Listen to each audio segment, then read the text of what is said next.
다 같이 창세기 32장 1절 2절 말씀 다 같이 봉독하신 후에 오늘은 천사론 두 번째 시간으로 천사는 어디에 있는가 라고 하는 제목의 말씀으로 함께 은혜를 나누려고 합니다. 다 같이 봉독하겠습니다. 야곱이 그 길을 진행하더니 하나님의 천사들이 그를 만난지라. 야곱이 그들을 볼 때에 이르기를 이는 하나님의 군대라 하고 그 땅 이름을 마하나임이라 하였더라. 아멘. 야곱이 만난 천사들. 지난 시간에 우리가 천사론 첫 번째 시간에 나눈 원래 원어 성경에 기록된 천사라고 하는 그 명칭으로 쓰여진 그런 단어가 히브리어에는 말라크 그리고 케루브, 사라프 이렇게 이제 세 가지 단어를 통해서 살펴봤고, 그리고 헬라어에서는 앙겔로스라고 하는 단어를 통해서 우리가 함께 살펴봤습니다. 이것들은 모두 고유명사가 아니라 일반 명사입니다. 천사는 특정한 어떤 그 종족 이름이 아니라 하나님의 통치 질서 안에서의 기능적 존재였습니다. 그래서 성경은 인간도 바로 말라크, 히브리어 말라크 또는 헬라어 앙겔로스라고 부르기도 했었죠. 그리고 천사들은 히브리어로는 말라쿠, 사라프, 케루브, 그리고 헬라어로는 앙겔로스, 이렇게 다양하게 이제 표현을 한 것을 보았습니다. 그 결과 우리가 나눈 결과 어떤 경우에도 그 자체, 천사들 자체가 숭배 대상이거나 그리고 독립적인 존재로서 제시하지 않았음을 우리가 확인했습니다. 결론적으로 천사에 사용된 명칭은 모두 하나님을 섬기는 방식에 따른 이름이었습니다. 그래서 말라크와 앙겔로스는 보내심의 기능을 가리킨다면, 케루브와 사라프는 임재수호, 하나님이 임재하신 그것을 수호하는, 지키는 그런 역할, 그리고 거룩의 불이라고 하는 존재 모습과 사역을 함께 담은 그런 명칭이었음을 우리가 보았습니다. 지난 시간에는 이제 일반 명사로 쓰인 천사만을 우리가 살펴봤는데, 성경에는 일반 명사가 아닌 고유 명사를 가진 두 천사가 등장을 하는데, 바로 우리가 잘 알고 있는 이름 가브리엘과 미가엘이라고 하는 그 이름이 등장을 합니다. 가브리엘은 하나님의 능력 그리고 하나님의 용사라고 하는 의미입니다. 구약성경 다니엘서 8장과 9장에서는 바로 이 가브리엘이 다니엘에게 환상과 그리고 예언의 의미를 해석해 주는 그런 존재로 등장을 합니다. 그리고 신약성경 누가복음 1장에서는 사가랴에게는 세례 요한의 탄생을, 그리고 마리아에게는 예수님의 탄생을 예고해 주는 역할을 합니다. 그러므로 가브리엘은 하나님의 구속 계획을 선포하고 설명하는 그런 천사로 하나님의 계시 그리고 예언 그리고 복음의 시작을 알리는 사명을 맡은 존재입니다. 또한 가브리엘은 그 이름의 의미가 누가 하나님과 같으냐라고 하는 의미로 그 이름 자체가 곧 하나님의 유일성과 하나님의 주권을 선포하는 신앙 고백입니다. 구약성경 다니엘서 10장과 12장 그리고 신약 성경 유다서와 계시록 12장에 바로 미가엘이 등장을 하는데, 그 안에 쓰여진 내용을 정리해 보면 미가엘은 바로 하나님의 백성을 보호하며 사탄의 세력과 싸우는 영적인 전쟁의 수호자입니다.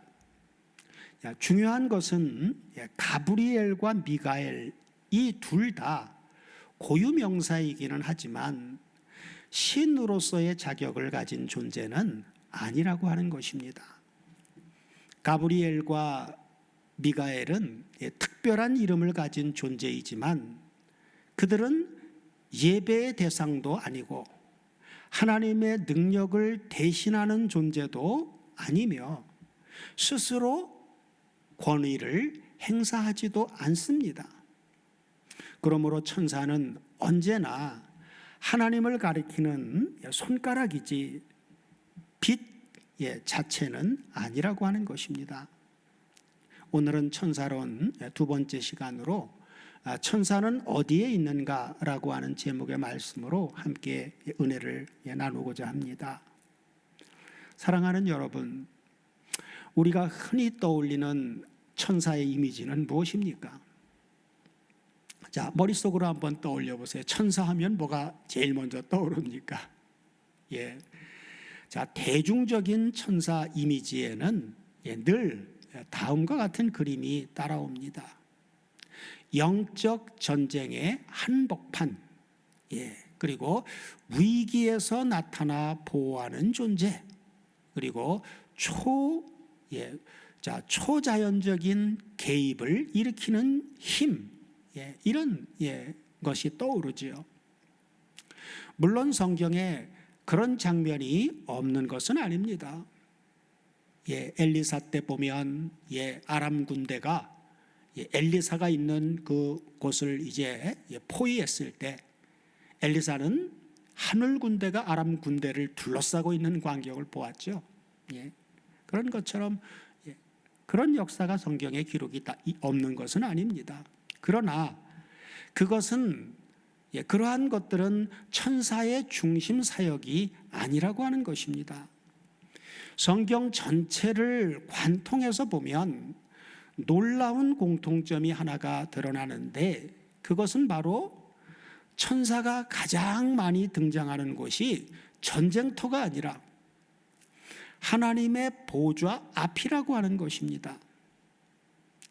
그러므로 천사는 무엇보다 하나님 보좌 앞에서 뭘 하고 있어요? 예배하고 있지요. 그래서 천사는 그 무엇보다 예배의 존재이며 그리고 보좌를 섬기는 존재입니다. 오늘 우리는 이사야서 6장 그리고 에스겔서 1장 그리고 계시록 4장을 통해서 천사가 어디에 있는가라고 하는 것을 상고하는 동시에 오늘 우리의 예배 위치를 점검하게 될 것입니다. 먼저 이사야서 6장을 보면 이사야서 6장은 이렇게 시작을 합니다.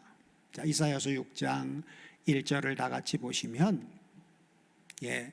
우시야 왕의 죽던 해에 나 이사야가 본즉 주께서 높이 들린 보좌에 앉으셨는데, 그러면서 그 옷자락은 성전에 가득하였고 하고 시작합니다. 자, 이 한 문장에는 역사적이고 영적인 긴장이 동시에 담겨져 있습니다. 우시야 왕은 유다 역사에서 비교적 안정적인 왕이었습니다. 그러나 그의 말년은 교만과 심판으로 끝났고, 그가 죽던 해는 그 해에는 정치적 불안과 신앙의 공백의 시기였습니다. 자, 땅의 왕좌가 비는 순간 백성들의 마음은 어땠겠습니까? 백성들의 마음은 흔들렸습니다. 그러나 바로 그때 하나님께서는 이사야에게 바로 오늘 본문의 장면, 땅이 아닌 하늘의 장면을 보여주신 것입니다. 자, 1절 다시 보시면 뭐라고요? 중반부 보면 내가 본즉 주께서 높이 들린 보좌에 앉으셨는데 하고 말씀하죠. 땅에서는 왕이 죽었지만 하늘에서는 아무 일도 일어나지 않았습니다. 왜? 하늘 보좌에 계신 하나님은 죽음이 없는 분이지요. 영원부터 영원까지 하나님이신 분입니다. 모든 역사를 영원부터 영원까지 주관하시는 절대자이십니다. 그러므로 이사야가 본 것은 땅의 혼란 시대에 주어진 하늘 보좌 계시였습니다. 자, 하늘 보좌 다음으로 이사야에게 보여주신 것은 무엇입니까? 자, 2절을 연결해서 보시면 스랍들은 모셔 섰는데, 그렇죠? 하나님 보좌를 중심으로 스랍들이 하나님을 모셔 섰단 말이에요. 그러면서 각기 6날개가 있어 그 둘로는 얼굴을 가리었고 그 둘로는 발을 가리었고 그 둘로는 날며라고 말씀해 주고 있습니다. 이런 광경을 이사야에게 보여준 것이죠. 자, 여기 스랍들을 원문으로 보면 히브리어 바로 원형이 사라프입니다. 사라프의 복수형으로 세라핌 그렇게 나오죠. 세라핌. 자, 이들이 있는 위치가 어디입니까? 이 사라프라고 하는 이들이 어디에 있어요? 위치가 바로 하나님의 보좌 주변에 있습니다. 하나님의 보좌 주변에. 전쟁터에 있는 게 아니에요. 그러므로 이사야가 본 하늘 중심에는 사람이 아니라 누가 있어요? 사라프들이 있었습니다. 여기서 중요한 것은 사라프의 모양이 아니라 그들의 위치입니다. 그들의 위치, 어디에 있느냐라고 하는 그들의 위치입니다. 그래서 보좌 가까이 있으나 그들은 어떻게 하고 있어요? 보좌 가까이 있지만 얼굴과 발을 가리고 있습니다. 그렇죠? 6날개가 있는데 2날개는 얼굴을, 그리고 2날개는 발을 가리고 있어요. 그리고 무엇만요?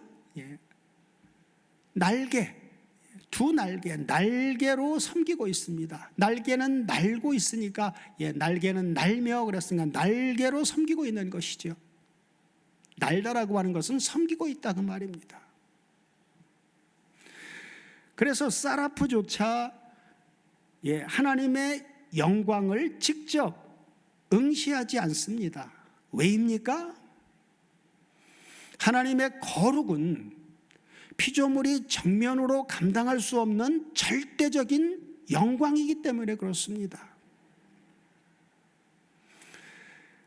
그래서 사라프는 외치죠. 보좌 앞에서 외칩니다. 뭐라고 외칩니까? 3절을 보시면 서로 창화하여 가로되 거룩하다 거룩하다 거룩하다 만군의 여호와여 그 영광이 온 땅에 충만하도다 하고 사라프들이 외칩니다. 그러므로 천사의 사역은 하나님의 거룩을 이해할 수 있도록 설명하는 것이 아니라 하나님의 거룩을 온 우주 만물에 선포하는 것입니다. 하나님의 거룩을 선포하고 있지요. 거룩하다 거룩하다 거룩하다. 고대시 고대시 고대시. 유일하게 강조하는 단어를 3번 쓰는 단어가 거룩하다라고 하는 단어밖에 없습니다.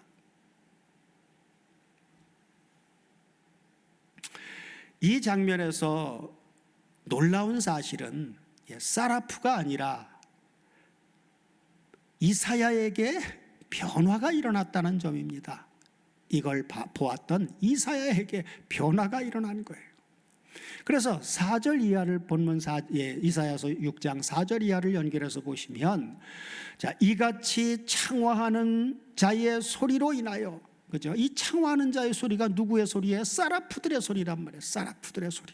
거룩하다, 거룩하다, 거룩하다라고 외치는 이 사라프들의 소리로 인해서 문지방의 터가 요동하며 집에 연기가 충만한지라. 이것을 보는 순간 이사야에게 어떤 일이 일어났습니까? 5절 보면 그때에 내가 말하되 화로다 나여 망하게 되었도다.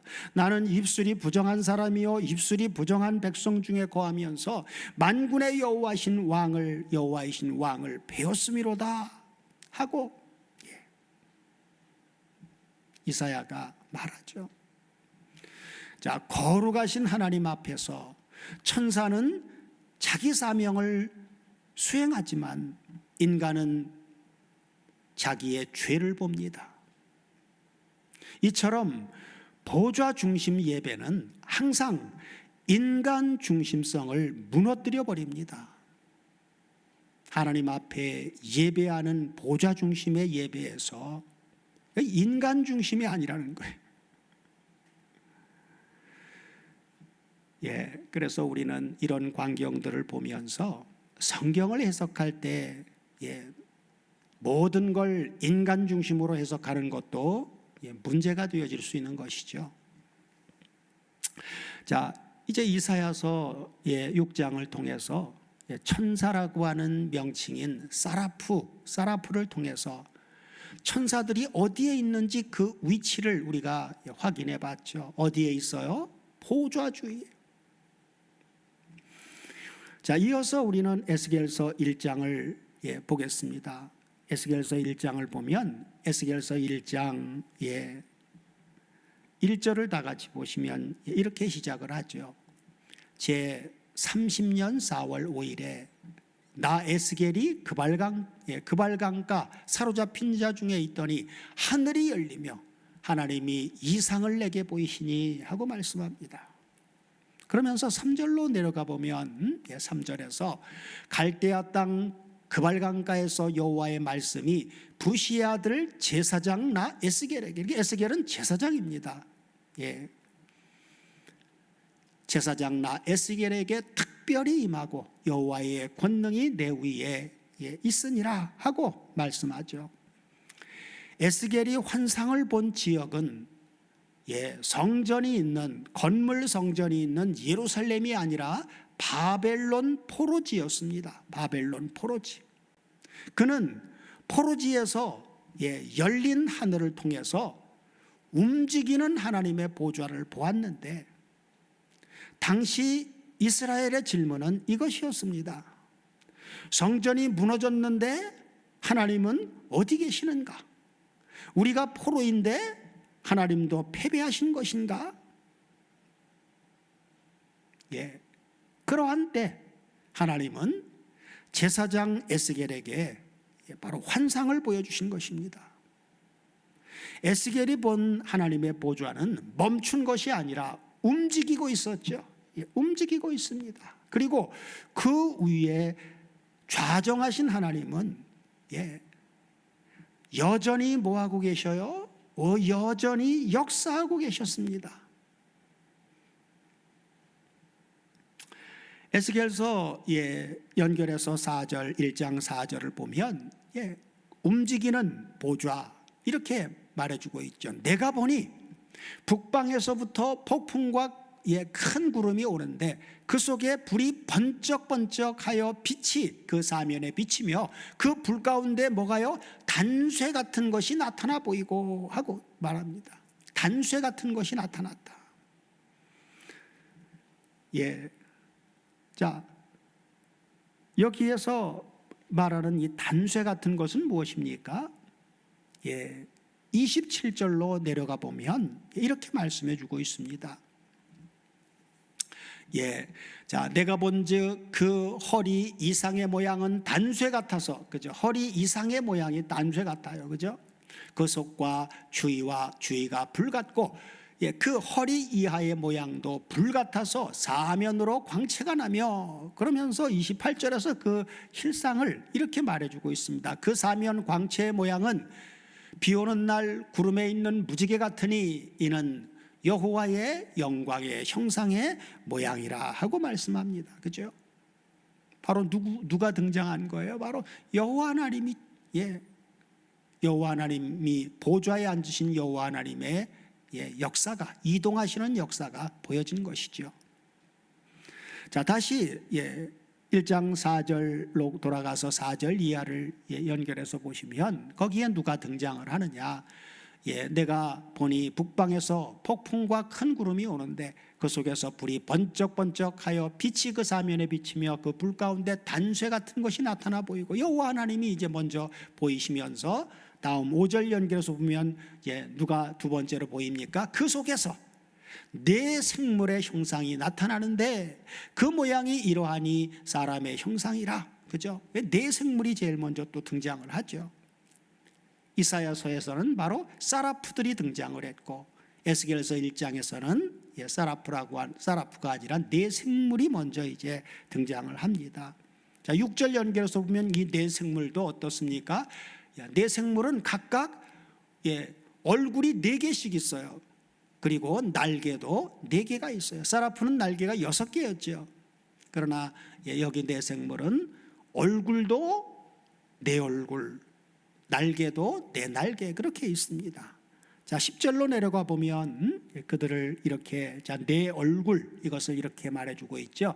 그 얼굴들의 모양, 네 생물의 얼굴이 각각 4인데 그 얼굴들의 모양은 넷의 앞은 사람의 얼굴이요, 넷의 우편은 사자의 얼굴이요, 넷의 좌편은 소의 얼굴이요, 넷의 뒤는 독수리의 얼굴이니 하고 말씀해 주고 있습니다.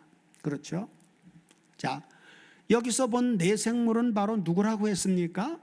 1장에는 나오지 않는데 10장에 가면 이제 확인할 수가 있죠. 10장 20절로 가보면 본 것이지만 다시 한번 확인해 볼게요. 자, 그것은 내가 그발강가에서 본 바 이스라엘 하나님 아래에 있던 생물이라. 그들이, 그 생물이 바로 뭐예요? 그들이 그룹들인 줄을 내가 아니라 하고 말씀해 주고 있죠.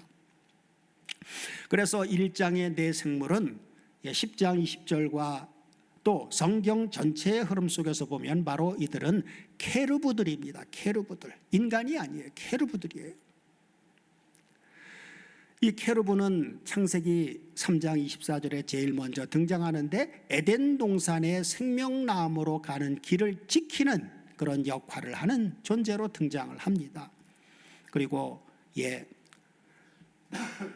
하늘에 있는 것의 모형과 그림자인 성막의 예를 통해서 우리가 살펴봤었죠. 출애굽기 25장을 가보면 거기에는 언약궤 위에 두 케루브가 있죠. 하나님의 보좌 좌우에 있는 모양으로 그렇게 케루브가 등장을 합니다.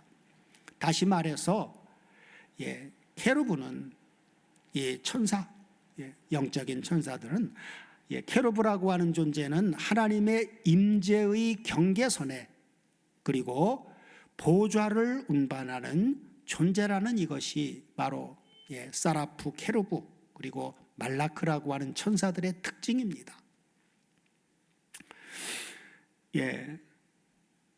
에스겔서 1장 20절을 보면 이 케루브의 움직이는 특징이 이제 나오는데, 어디든지 신이 가려 하면 케루브인 네 생물도 신이 가려고 하는 곳으로 가고 바퀴도 그 곁에서 들리니 이는 생물의 신이 그 바퀴 가운데 있음이라 하고 말씀해 주고 있죠. 그래서 바로 이 케루브들은 하나님의 영이 가는 곳으로 일사불란하게 한치의 오차도 없습니다.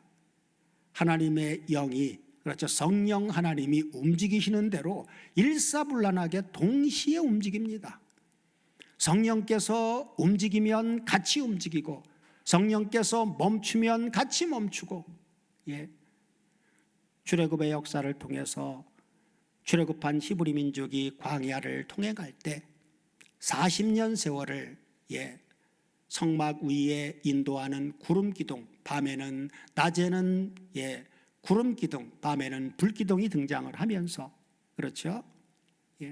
그렇게 하면서 인도했죠. 구름 기둥이 서면 그 자리에 진을 치고 이동하면 다시 걷어서 이동하고, 바로 하늘에 있는 바로 이 세라프 케루브들의 움직임을 그렇게 보여준 것이죠. 제가 그 세라프 케루브에 대한 그 형상을 제가 이제 준비해 있었는데 잠깐 한번 보고 갈게요. 여기에 보면 지금 화면에 뜬 게 이게 이사야서 이게 지금 에스겔서 1장에 나오는 케루브의 모양이죠. 그래서 날개가 4개이고 얼굴이 4개예요. 그렇죠? 네 얼굴 있는 그런 모습을 이걸 그대로 이제 형상화한 겁니다. 이게 이제 케루브, 에스겔서 1장의 케루브의 형상을 이렇게, 그러나 이제 이것은 실제 모습이 아닙니다. 천사가 만약에 그 케루브라고 하는 천사가 나타났을 때 이런 모양으로 나타난다고 생각하면 아마 오해할 수도 있어요. 에스겔이 본 환상 가운데 보고 기록해 놓은 그 내용들은 이 케루브라고 하는 천사의 그 역할과 그리고 사역적인 것을 형상화한 것입니다. 자, 그리고 이어서 에스겔서 1장 18절을 보시면, 에스겔서 1장 18절을 보시면, 자, 케루브의 네 생물의 이제 그 부분 중에 하나가 나오는 건데, 그 둘레는 이건 바퀴의 모습입니다. 그 둘레는 높고 무거우며, 그 네 둘레로 돌아가면서 눈이 가득하고 하고 이제 눈이 가득하다고 말씀을 합니다. 그래서 여기서 눈이 가득하다라고 하는 이 말의 의미는 정말 뭐 눈이 많은 그런 이야기가 아니라, 이것은 정보의 과잉이 아니라 전지하신 하나님의 통치 인식을 상징해 주고 있습니다. 전지하신 하나님의 통치 인식. 하나님은 전지하신 분이기 때문에 모르는 것이 없죠. 그런 하나님의 통치 역사를 이 케루브들이 바로 인식하고 있단 말이에요. 그러니까 일사불란하게 움직이게 되죠. 그래서 천사는 그들 스스로가 상황을 판단해서 움직이지 않고 항상 보호자의 방향에 따라서 움직입니다. 일사불란하게 움직이죠. 자, 그래서 에스겔서 1장의 메시지는 아주 분명합니다. 그것은 바로 하나님은 성전에 묶여 계신 분이 아니라 보호자를 가지고 이동하시는 분이라고 하는 것입니다. 바벨론 포로지에서도 천사들은 여전히 보호자를 중심으로 섬기고 있습니다. 그렇죠? 그래서 에스겔서를 통해서 봐도 천사들의 위치는 바로 어디예요? 하늘 보좌가 멈추던 움직이던 항상 그 보좌를 중심으로 섬기는 사역을 하고 있다 그 말이에요. 자, 이제 요한계시록 4장에 하늘에 완성된 예배 구조를 통해서 천사의 위치를 다시 한번 확인해 보겠습니다. 자, 요한계시록 4장 1절을 다 같이 보시면, 자, 2일 후에 내가 보니 하늘에 열린 문이 있는데 내가 들은 바 처음에 내게 말하던 나팔 소리 같은 그 음성이 가로되 이리로 올라오라, 이후에 마땅히 될 일을 내가 내게 보이리라 하시더라 하고 말씀합니다. 사도 요한은 계시록 4장에서 2일 후에 바로 하늘이 열리는 것을 보게 되죠. 앞에 2장 3장에서 7교회의 그 환난 가운데 있는 죽을 똥 말똥 정말 환난의 중심에 서 있는 7교회를 보다가 드디어 이제 하늘이 열린 것을 보게 되는 것이죠. 그가 본 첫 장면이 무엇이었습니까? 2절 연결해서 보시면, 내가 곧 성령에 감동하였더니 보라, 하늘에 보좌를 베풀었고 그 보좌 위에 앉으신 이가 있는데 앉으신 이의 모양이 벽옥과 홍보석 같고 또 무지개가 있어 보좌에 둘렸는데 그 모양이 녹보석 같더라 하신 바로 보좌와 그리고 그 위에 앉으신 분을 보았죠. 그러므로 종말에 계시는 재앙이 아니라 바로 이 보좌에서 시작됩니다. 계시록 4장 강해 때 이 보석 같은 것들은 했기 때문에 오늘은 천사론이 중심이라 그런 것들은 지나가도록 하겠습니다. 자, 계시록 4장에는 크게 두 부류가 등장을 하는데 그들의 위치는 어디에 있습니까? 자, 4절 5절을 다 같이 유념해서 잘 보시면 또 보좌에 둘려 24장로들이 있고 24장로라고 하는 한 부류가 있죠. 그리고 그 보좌들 위에 24장로들이 흰옷을 입고 머리에 금면류관을 쓰고 앉았더라. 그래서 바로 24장로들, 장로라고 하는 한 부류가 있어요. 그리고 6절 연결해서 보면 보좌 앞에 수정 같은 유리바다가 있고 보좌 가운데와 보좌 주위에 네 생물이 있는데 앞뒤에 눈이 가득하더라 그래요. 그죠? 네 생물. 그래서 한 부류는 네 생물이라고 하는 이 생물들이 등장을 하죠. 이것은 바로 에스겔서로 연결을 하면 이들은 바로 누구예요? 케루브예요. 그런데 계시록 4장에는 자, 그래서 여기에는 바로 24장로와 네 생물이 등장을 하는데 24장로는 보좌에 둘려 있고 네 생물은 보좌 가운데와 보좌 주위에 있습니다. 그죠? 자, 네 생물과 24장로가 보좌 앞에서 하는 일은 뭡니까? 8절 이하 연결해서 보면 나오죠. 자, 네 생물이 각각 6날개가 있고 그 안과 주위에 눈이 가득하더라. 그렇죠? 그래서 네 생물, 에스겔서 1장의 네 생물은 날개가 4개였어요. 그런데 사도 요한이 본 네 생물은 날개가 각각 6날개예요. 그러니까 이것은 이사야서 6장의 사르프의 개념을 같이 여기다가 통합해 놓은 것입니다. 그러니까 사도 요한이 본 네 생물의 광경은 에스겔서 네 생물과 그리고 이사야가 본 사라프 이것을 함께 연합해서 확장해서 지금 보고 있는 광경입니다. 그리고 그 안과 주위에 눈이 가득하더라 그러죠. 그러면서 뭐라고요?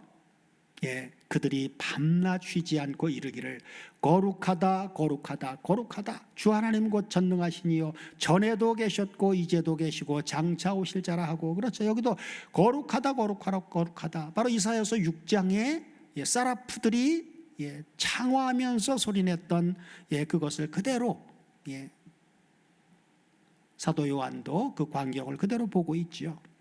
자, 이어서 9절 보면 그 생물들이 영광과 존귀와 감사를 보좌에 앉으사 세세토록 사시는 이에게 돌릴 때에 24장로들이 보좌에 앉으신 이 앞에 엎드려 세세토록 사시는 이에게 경배하고 자기의 면류관을 보좌 앞에 던지며 가로되 주 우리 하나님이여 영광과 존귀와 능력을 받으시는 것이 합당하오니 주께서 만물을 지으신지라 만물이 주의 뜻대로 있었고 또 지으심을 받았나이다 하더라 하고 말씀합니다. 자, 그래서 내 생물은 외치죠. 뭐라고요? 거룩하다 거룩하다 거룩하다 주 하나님 곧 전능하시니요 하고 외치죠.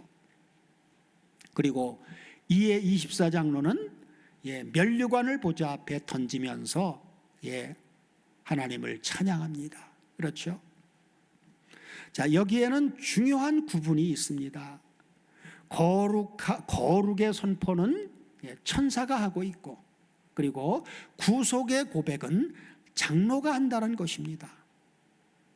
천사는 구속의 노래를 하지 않습니다. 왜냐하면 구속은 인간에게만 주어진 은혜이기 때문입니다.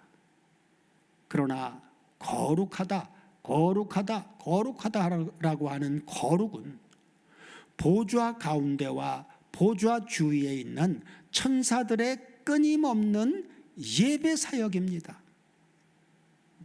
결론적으로 오늘 상고한 보좌 가운데와 보좌 주위에 있으면서 끊임없이 예배하는 이 천사로는 주님과 연합된 오늘의 우리의 예배를 돌아보게 해줍니다.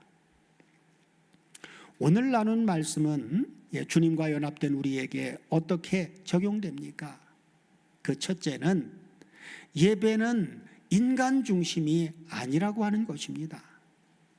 예배는 내 기분, 또 내 만족, 내 은혜 체험이 출발점이 아닙니다. 예배의 중심은 항상 보좌입니다. 둘째는 우리는 혼자 예배하지 않는다는 것입니다. 히브리서 12장 22절 23절은 이렇게 말씀합니다. 그러나 너희가 이른 곳은 시온산과 살아계신 하나님의 도성인 하늘의 예루살렘과 천만 천사와, 천만 천사가 등장을 하죠. 그리고 하늘에 기록한 장자들의 총회와 교회와 만민의 심판자이신 하나님과 및 온전케 된 의인의 영들과 하고 말입니다.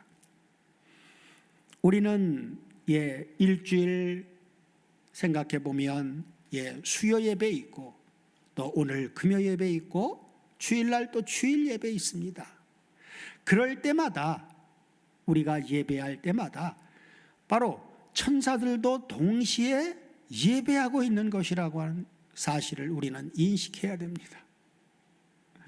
자, 그 다음에 셋째는 예배는 우리 삶의 방향을 바꾼다는 것입니다. 우리가 예배를 드린다라고 하는 것은 우리 삶의 방향을 보좌 중심의 삶으로 바꾼다는 것입니다. 천사는 늘 어디를 향해 있습니까? 보좌를 향해 서 있습니다. 보좌를 향해서.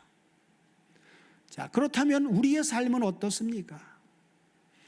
우리의 삶의 중심에도 보좌가 있습니까? 아니면 세상 문제와 세상의 많은 상황들, 그런 속에 빠져 있는지 우리는 우리 자신을 돌아봐야 됩니다. 사랑하는 다솜 가족 여러분, 천사는 전쟁터의 주인공이 아니라 보좌 앞에 예배자입니다.